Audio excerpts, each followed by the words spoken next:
आज आपके लाए एक इंपॉर्टेंट और यूजफुल टॉपिक। काफ़ी लोग ट्राइग्लिसराइड्स के बारे में हमसे पूछते हैं, ट्राइग्लिसराइड्स क्या होता है, कैसा होता है, किस पेशेंट्स में ज़्यादा मिलता है, किस प्रॉब्लम से ज़्यादा बढ़ जाती है, किस तरह की चीज़ों को इसमें करने से ट्राइग्लिसराइड्स वाले पेशेंट्स को फ़ायदा मिलता है। आज उस बारे में बात करेंगे। ये टॉपिक काफ़ी प्रैक्टिकल यूटिलिटी का होगा और बेसिक्स पर बात करेंगे ट्राइग्लिसराइड के लिए, ट्राइग्लिसराइड के बारे में। इसलिए रिक्वेस्ट करूँगा कि एंड तक देखें इस टॉपिक को, और जो लोग मेरे चैनल पे नए हैं उन्हें रिक्वेस्ट करूँगा कि चैनल को सब्सक्राइब करें। ऐसा करने से चैनल को कंटिन्यू करने के लिए हमें मोटिवेशन और इंस्पिरेशन मिलती है। ट्राइग्लिसराइड बेसिकली एक फैट कंटेनिंग सेल्स है जो कि फूड को एक जगह से दूसरी जगह ट्रांसपोर्ट करने में ज़्यादातर यूज़ होता है। जब बॉडी में आप कोई भी फैटी या ऑयली कंटेंट कंज्यूम करते हैं तो बॉडी सबसे पहले उसको ट्राइग्लिसराइड सेल्स में कंज्यूम करती है और वो फैट सेल्स में जाके जमा हो जाता है। जब बॉडी को उसके बाद में रिक्वायरमेंट होती है तो हार्मोन्स के मैकेनिज्म से ट्राइग्लिसराइड वहाँ से निकलता है और वो बॉडी में कैलोरी को एक जगह से दूसरी जगह ट्रांसपोर्ट करता है। तो जो भी आप कार्बोहाइड्रेट रिच फूड खाएंगे या हाई कैलोरी वाला फूड खाएंगे उसमें कंपेरेटिवली आपका ट्राइग्लिसराइड कंटेंट ज़्यादा होगा। तो गोल्डन डिक्टम ये है कि जो लोग भी कार्बोहाइड्रेट रिच फूड ज़्यादा खा रहे हैं उनको ट्राइग्लिसराइड का प्रॉब्लम आएगा, और उनको अगर ट्राइग्लिसराइड को कट डाउन करना है तो कार्बोहाइड्रेट रिच फूड खाना कम कर दीजिए।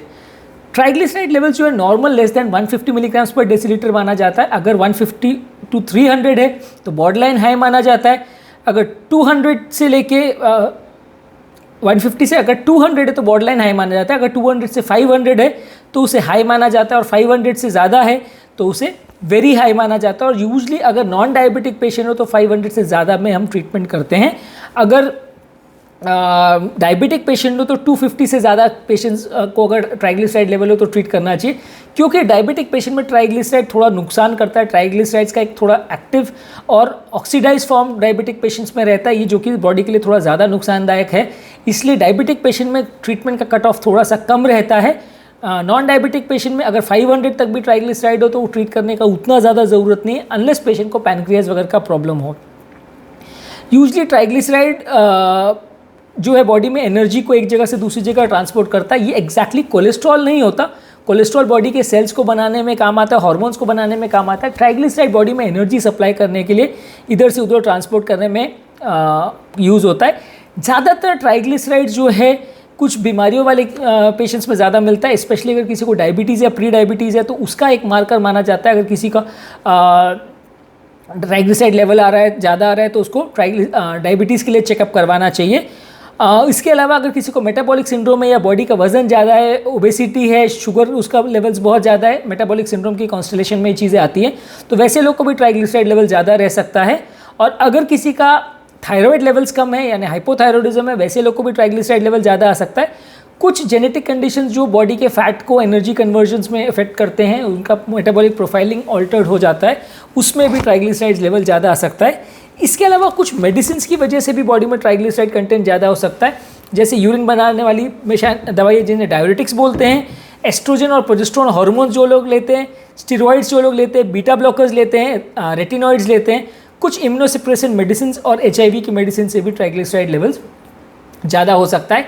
तो अगर आप में बॉडी में कोई भी ऐसी बीमारी है तो उसको पहले ट्रीट करना ज़रूरी है, अगर ट्राइग्लिसराइड लेवल को आप कंट्रोल करना चाह रहे हैं। और या तो अगर आपको इनमें से कोई दवाई आपको चल रही है, जैसे कि डायरेटिक्स है, स्टेरॉइड्स है, बीटा ब्लॉकर्स है, इम्यूनोसप्रेसेंट्स, अगर कोई दवाई चल रही है तो उसको आपको मैनेज करना ज़रूरी है। अगर ट्राइग्लिसराइड लेवल ज़्यादा आ रहा है तो अब हम बात करेंगे क्या क्या चीज़ें हैं जिससे आप ट्राइग्लिसराइड लेवल को कम या कंट्रोल कर सकते हैं। सबसे इंपॉर्टेंट चीज़ है आपको डेली बेसिस पे एक्सरसाइज करना है। एटलीस्ट 30 मिनट्स पर डे आप रेगुलर एक्सरसाइज करेंगे तो ये आपकी गुड कोलेस्ट्रॉल लेवल्स को बूस्ट करेगा, ट्राइग्लिसराइड लेवल को लो करेगा। जितना बॉडी वेट कम होगा उतना आपका comparatively triglyceride levels better control होगा।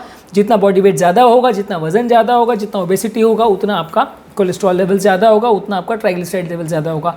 वजन का कोलेस्ट्रॉल से जितना अच्छा कोरिलेशन है उसके कंपैरिजन में ट्राइग्लिसराइड से ज़्यादा कोरिलेशन है, क्योंकि कोलेस्ट्रॉल का थोड़ा मेटाबॉलिज्म अलग रहता है, लेकिन ट्राइग्लिसराइड अगर आपका वजन ज़्यादा है तो वैसे लोगों में ज़्यादा मिलने का चांस है।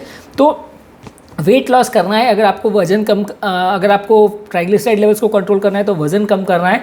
कार्बोहाइड्रेट्स यानी वजन बढ़ाने वाली चीज़ें, शुगर्स को आपको अवॉइड करना है। जितना ज़्यादा शुगर्स आप कट डाउन करेंगे उतना ज़्यादा है। जैसा कि मैंने बोला, शुगर्स के साथ इसका अच्छा कोरिलेशन है। एनर्जी एक जगह से दूसरी जगह ट्रांसपोर्ट करते हैं ट्राइग्लिसराइड्स। तो अगर आपके ट्राइग्लिसराइड लेवल ज़्यादा आ रहा है तो आपको शुगर को कट डाउन करना है, तो आपका डेफिनेटली वजन कम होने में मदद मिलेगी और ट्राइग्लिसराइड लेवल कम होने में मदद मिलेगी।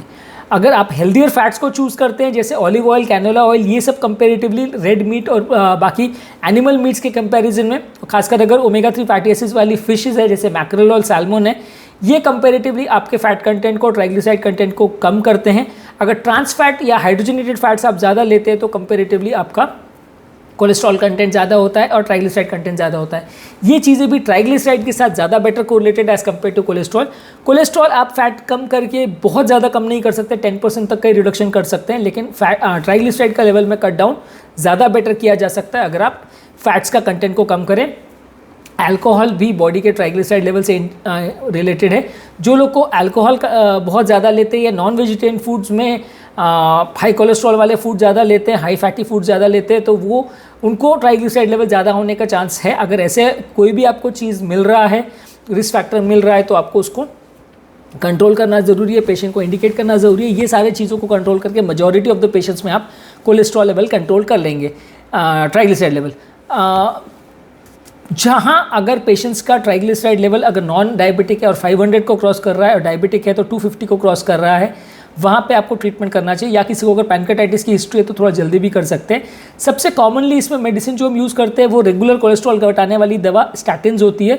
स्टैटिन्स हालांकि जो स्पेसिफिकली ट्राइग्लिसराइड्स को कम करती है वो फिनोफिब्रेट करके दवा है। तो अगर किसी को आइसोलेटेड हाइपोट्राइग्लिसराइडेमिया है तो फिनोफिब्रेट्स ज़्यादा अच्छी दवा है, लेकिन फिनोफिब्रेट्स के साइड इफेक्ट्स थोड़े ज़्यादा होते हैं और थोड़ा बाकी बेनिफिट्स उसके कम है, बाकी कोलेस्ट्रॉल लेवल में कोई खास फ़ायदा नहीं करता है। तो इसलिए फिनोफिब्रेट्स को यूजली सेकेंड चॉइस रखते हैं। और अगर किसी को किडनी और लिवर का प्रॉब्लम है तो उसमें फिनोफिब्रेट्स को अवॉइड करते हैं। सबसे कॉमनली इसके लिए भी स्टैटिन्स को यूज़ किया जाता है। स्टैटिन्स का हालांकि एलडीएल कोलेस्ट्रॉल पे ज़्यादा अच्छा इफेक्ट है, एचडीएल पर इफेक्ट ज़्यादा है, ट्राइग्लिसराइड्स पे कंपेरेटिवली कम इफेक्ट है, पर कंपेरेटिवली क्योंकि ज़्यादा सेफ है, ज़्यादा साइड इफेक्ट्स इसमें कम है, ज़्यादा वाइड एरिया ऑफ पॉपुलेशन में यूज़ किया जा सकता है, इसलिए लोग ट्राइग्लिसराइड्स कंट्रोल मैनेजमेंट में भी सबसे पहले स्टैटिन्स को ही प्रेफर करते हैं। सेकेंड चॉइस में फिब्रेट्स होता है। इसके अलावा ओमेगा 3 फैटी एसिड्स यानी फिश ऑयल को आप यूज़ कर सकते हैं।